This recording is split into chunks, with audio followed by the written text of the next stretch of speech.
ایک بہت بڑا گناہ بدنگاہی کا گناہ ہے۔ آپ کو پتہ ہے ہمارے ملک کے اندر بدکاری، زنا اور بے حیائی کی شرح کتنی بڑھتی جا رہی ہے، کس قدر بڑھتی جا رہی ہے۔ وہ لوگ جو نکاح کر لیتے ہیں وہ بھی اپنی نگاہوں کو، میں اکثر کہتا ہوں، حضور نے فرمایا نکاح آدھا ایمان ہے، جس نے نکاح کر لیا اس کا ایمان مکمل ہو گیا۔ تو جو نکاح کے بعد بھی باز نہ آیا، میں اس کو بے ایمان نہیں کہتا، لیکن نبی پاک نے فرمایا جو نکاح کر لے اس کا ایمان، بولیے ایمان محفوظ ہو گیا، اس کا ایمان، سارے بولیے ایمان، اور جو پھر بھی باز نہ آئے، حضور کہہ رہے ایمان مکمل ہو گیا، اور جو نہ باز آیا کیا فتویٰ دیا جائے حدیث کی روشنی میں؟ میرے نبی پاک کی بارگاہ میں عورتیں آئیں توبہ کرنے، بیعت کرنے، مسلمان ہونے، تو حضور بیعت لیتے وقت فرمانے لگے میرے ساتھ وعدہ کرو، جھوٹ نہیں بولو گی، غیبت نہیں کرو گی، زنا نہیں کرو۔ ایک عورت بول پڑی، کہنے لگی یا رسول اللہ صلی اللہ علیہ وسلم میں مسلمان تو نہیں پر خاندانی ہوں، میرے گھر والوں کے ذہن میں بھی کبھی زنا کا خیال نہیں آیا، ہم تو اسے خاندانوں کے وقار کے خلاف سمجھتے ہیں۔ روز بری نظر سے کسی کو دیکھنا اور کسی کے بارے میں غلط باتیں، ناراض نہ ہونا۔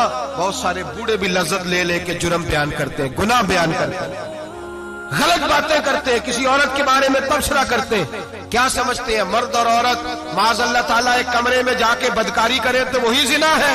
میری طرف دیکھیے اور جھانک کر کے سنیے کیا عرض کر رہا ہوں، ادھر دیکھیں میری طرف۔ نبی پاک صلی اللہ علیہ وسلم نے فرمایا زنا زبان کا بھی ہوتا ہے، زنا کان کا بھی ہوتا ہے، زنا آنکھ کا بھی ہوتا ہے۔ حضور کس طرح؟ فرمایا جس نے گند دیکھا اس نے آنکھ کا زنا کیا، جس نے لذت لے کے سنا چپ نہیں کرایا، پوری بات سنی، وہ بھی زانی ہے، اور جس نے گندی بات بولی وہ منہ کا زانی ہے، جس نے گند سوچا وہ دماغ کا زانی ہے۔ اور زانی کو سب سے پہلی سزا اللہ یہ دیتا ہے کہ سجدے کی لذت چھین لیتا ہے، عبادت کا سرور چھین لیتا ہے، اس کا نماز میں دل نہیں لگتا۔ قرآن میں سب سے پہلی سزا اسے اللہ اپنے دروازے سے دور کر دیتا ہے۔ بھائیو آج ہمارے سجدے بے کیف ہیں، آج لوگ غلط جگہ پہ گھنٹوں بیٹھے رہتے ہیں، مسجدوں میں لوگوں کے دلوں کو گھبراہٹ ہوتی ہے، لوگ بھاگتے ہیں۔ میرے نبی پاک نے فرمایا تو نظر کو پاک کر لے، اللہ تیری عبادت میں لذت پیدا فرما دے گا۔ میرے بھائی یاد رکھ لیں اور سن لیں، سب سے کمزور آدمی وہ ہے جس کا ذہن پاک نہیں، سب سے کمزور آدمی وہ ہے جو کردار کا غلط ہے۔ ایک بات میں نے پڑھی، آپ یقین کریں میرا دل کرے کہ میں آگ لگا دوں اس عنوان کو جس پہ گندگی لکھی جاتی ہے، ان اخباروں کو، ان چیزوں کو جس پہ گند لوگوں کے دلوں میں۔ وہ انڈیا کی ایک وزیر اعظم عورت گزری تو کسی نے اس سے کہا کہ پاکستان نے تو تمہیں شکست دی ہے، تم جیت نہیں سکے بڑا ملک ہو کے۔ کہنے لگی کوئی بات نہیں، تھوڑا وقت ٹھہر جاؤ، ہم ان پر تہذیبی جلگار کریں گے، ان کے گھروں میں ننگا ناچ کریں گے، یہ گندی تصویریں دیکھیں گے، یہ گند میں الجھ جائیں گے۔ اور جو قوم گند میں الجھ جایا کرتی ہے وہ پھر کسی سے لڑنے کی طاقت نہیں رکھتی، اس کے اندر ڈٹ جانے کی ہمت نہیں ہوتی، اس کی غیرت کے جنازے نکل جاتے، دل کرتا ہے جل جائے وہ جل جائے جہاں سے برائی پھیلتی، تباہ ہو جائے وہ علاقے جہاں سے گند ہوتا ہے۔ لوگ گند کی کمائی کھاتے ہیں، گند کی، ایکٹروں کے ساتھ کھڑے ہو کے فوٹویں کھچاتے ہیں اور گناہ پہ فخر کرتے ہیں، اور گندے لوگ کہتے ہیں اللہ کا فضل ہے ہم گند پھیلا رہے ہیں، ثم معاذ اللہ۔ لوگ گناہ پہ فخر کرتے ہیں چوکوں چوراہوں میں۔